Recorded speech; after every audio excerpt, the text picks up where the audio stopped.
Okay, the next part of your Blue Belt Junior curriculum I want to cover are the rest of the sparring drills. We've covered gearing up in 3 minutes.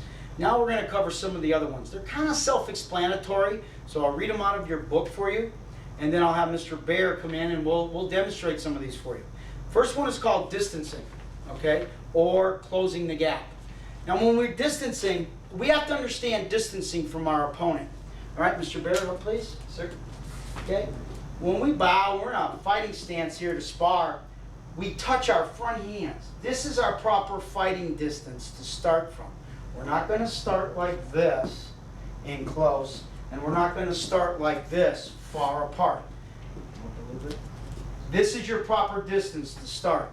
We want to close the gap or close the distance. So we have our different foot maneuvers. We've got drag up, okay, drag step, or step drag, which we've covered before. So from here, how I close the distance is up to me. Normally I want to drag and step if I want to throw a kick. So it would be like this, drag, kick, and then step.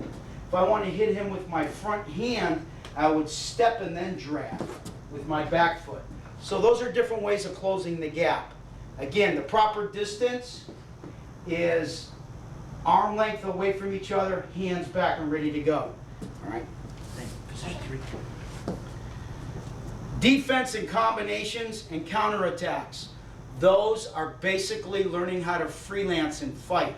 We do this drill basically with what we call a drill 1-to-1, 2-for-2, or 3-for-3. And in this drill, we kind of like shadow box each other, excuse me, but we don't touch. Scott, would you grab the pad, please? Yes, sir. To make it more essential, we also give this a name when we put a pad down on the floor, and Scott must remain on this side of the kick shield, and I must remain on this side. We call this the DMZ zone, or the dead man zone. So if we bow to each other, we're in a fighting stance, I can throw any kind of technique I want, excuse me, as long as I stay on this side. And he can do the same to me. This gives us a chance to practice our techniques looking at one another, but not hurting each other because we're not touching yet.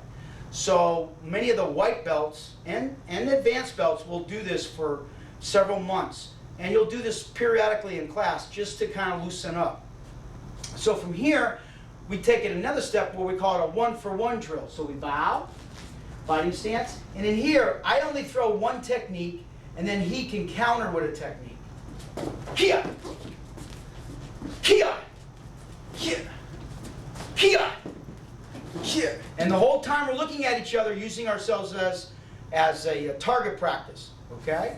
The second one is called 2-for-2, and that just simply means that I throw 2 strikes, and then he counters with 2. Kia! Kia! Kia! Kia! Kia! Kia! Kia! Kia! Kia! Kia! So that would be 2-for-2. Then the last one would be the ultimate, which is 3-for-3. Now some of you will ask, what about 4-for-4 or 5-for-5? Yeah, you can do that. However, in a real fight, you get really tired after 3 strikes. So let's just go 3-for-3. Go ahead. Kia, kia, kia, kia, kia, kia, kia, kia, kia, kia, kia. Okay, so that would be our 3-for-3. Position 3. We could take that to a different level by doing it slow, medium, and fast. And we do that sometimes in class. But the main thing is to get everybody working, to practice their techniques back and forth, and not touch each other. Those are some of our basic sparring drills, and thank you.